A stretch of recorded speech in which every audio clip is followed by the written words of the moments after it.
Hello guys, कैसे हो आप सभी? आई होप सभी अच्छे होंगे और आपकी तैयारी एकदम परफेक्ट करके चल रही हो गाइस। तो गाइस देखो, आरबीआई असिस्टेंट का जो प्री का पेपर चल रहा है वो आज और कल है। जिसकी पहली शिफ्ट का मैं एनालिसिस लेके आया हूँ गाइस। थोड़ा सा लेट हो गया एनालिसिस के लिए, ठीक है। तो देखो, सबसे पहले बात करूं, ये आपका आरबीआई असिस्टेंट का पेपर वो पेपर होता है जो आपका बिल्कुल इजी लेवल का पेपर आता है, ठीक है। और यही इस बार भी हुआ। सबसे पहले आपका खुला इंग्लिश लैंग्वेज, ठीक है। उसके बाद आपका खुला क्वांट, देन आपका लास्ट में खुला रीजनिंग। ये आपका सीक्वेंस एग्जाम का है गाइस। अब देखो, सबसे पहले बात कर लूं मैं गुड अटेम्प्ट्स की। तो गुड अटेम्प्ट में बात करूं, रीजनिंग में वही बिल्कुल 30 से लेके 33 तक अटेम्प्ट कर रहे हैं बच्चे। क्वांट में आपका 28 से लेके 30 तक अटेम्प्ट हो रहा है। ये अटेम्प्ट खाकर 32, 33 और 34 भी हुएगा इस।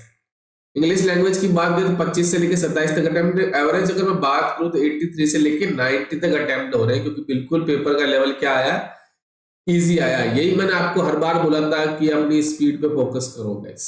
स्पीड पे फोकस करो, स्पीड पे फोकस करो, क्योंकि ये जो पेपर आता है बिल्कुल इजी आता है। अगर आपके अटेम्प्ट अच्छे नहीं है तो आपका सिलेक्शन नहीं होगा, मैं पहले आपको बता दूं। क्योंकि नंबर ऑफ वैकेंसी क्या है इस बार, मात्र 450 ही है, ठीक है। चलिए, अब सबसे पहले बात कर लेते हैं रीजनिंग की। तो रीजनिंग में देखो, आपकी सबसे पहले अल्फान्यूमेरिक सीरीज आई। 5 क्वेश्चन आए इसके अंदर।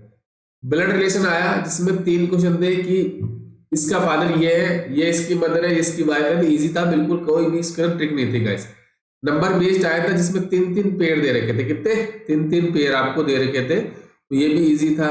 स्क्वायर बेस्ड आया था, जिसमें क्या था, 4 कॉर्नर पे थे, ये आपका इन देख रहे थे और बाकी आपके आउटसाइड था, ठीक है। ये था इसके अंदर, इजी था बिल्कुल, single variable. Box based puzzle था, आराम से कर सकते थे, 5 क्वेश्चन था। डेजिग्नेशन बेस्ड आया था, 4 से 5 क्वेश्चन थे। ये एक बार मुझे कंफर्म कर देना, कोई कह रहा है 4, कोई कह रहा है 5, ठीक है। स्लॉक्स आए थे आपके 3 से 4 क्वेश्चन। और एक मीनिंगफुल वर्ड आया था, जिसमें आपका एक वर्ड बन रहा था, ये क्या दे रखा था, नहीं ये जो आपका ना, ये पेयर वाला नहीं था, ये आपका जो वर्ड है ना, यहाँ पे आया था, फैकल्टी, ठीक है। हाँ, ये यहाँ पे आया था आपका फैकल्टी, ठीक है। इसके अंदर से यूज करना था। तो एक वर्ड बन रहा था क्ले, और दूसरा मुझे बता देना, बच्चे ने मुझे बताया, एक तो उनका वर्ड बन रहा था क्ले, बट उसने क्या कर दिया, छोड़ दिया इस क्वेश्चन को। फिर आपका पेयर वाला आया था, जिस बार नंबर बेस्ड आया था। क्या था?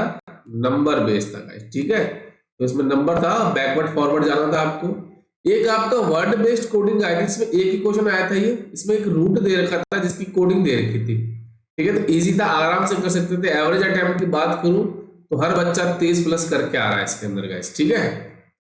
चलिए, अब आते हैं क्वांट सिंप्लीफिकेशन के। ये देखो, एक बार मैं यहाँ पे स्टार लगा रहा हूँ इस पे और अर्थमेटिक पे, ठीक है। यहाँ पे मुझे कंफर्म कर देना, क्योंकि बच्चे ने जो कहा कि अभी जो करके आया ना स्टूडेंट, वो कह रहा है कि 12 से 14 क्वेश्चन थे, कोई कह रहा है 10 से 12 था। तो एक बार मुझे कंफर्म कर देना, 10 से 12 क्वेश्चन देखने को मिलेगा। ये अगर ज्यादा आएंगे तो ये अर्थमेटिक कम हो जाएगा यहाँ से, ठीक है।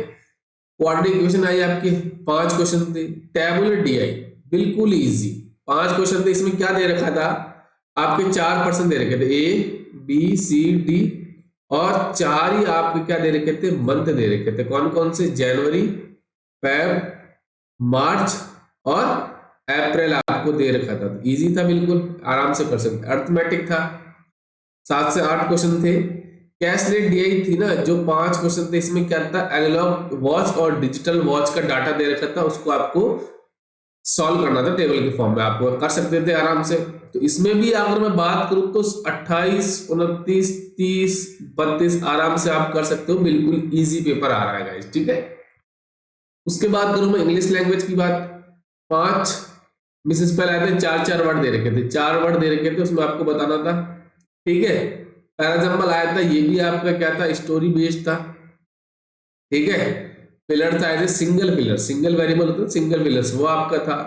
आरसी आया था आपका, स्टोरी बेस्ड था। इसमें क्या दे रखा था, जूलॉजिस्ट डे, मतलब किसी स्टूडेंट के, मतलब बॉय के माता पिता दोनों आपके जूलॉजिस्ट थे, उस पर ये बेस्ड था। एक इसके अंदर सिंगल पिलर का क्वेश्चन आया था, 1 से 2 क्वेश्चन इसके अंदर ट्रू फॉल्स वाले भी थे, ठीक है। और एक आपका था, इसमें रिजर्वेशन वर्ड दे रखा था, और एक आपका प्रोजेक्ट दे रखा था। इसको क्या करना था, आपको रिप्लेस करना था, ठीक है। क्या करना था, दूसरे जो वर्ड देखो उनसे रिप्लेस करना था गाइस, ठीक है।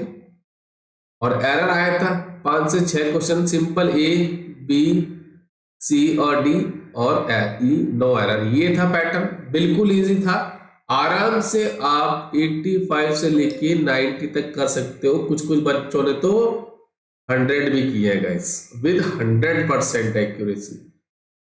आपको पता है बिल्कुल इजीली आता पेपर। तो आप क्या कोशिश करना, 85 से लेके 90 भी अगर आप करते हो तो विद 100% एक्यूरेसी करना गाइस, ठीक है। तो जो जो बच्चे नेक्स्ट शिफ्ट वाले हैं उनको बेस्ट ऑफ लक, और अपनी बढ़िया तैयारी करना, एकदम बढ़िया तरीके से काम रहना, कोई प्रेशर मत लेना पर कि उसने अगर 100 किए हैं तो मैं भी 100 ही करके आऊंगा, ठीक है। तो और कोई प्रॉब्लम हो तो हमारा टेलीग्राम ग्रुप ज्वाइन कर लेना और कमेंट कर देना गाइस, ठीक है। तो चलिए मिलते हैं नेक्स्ट वीडियो में। Thank you and best of luck.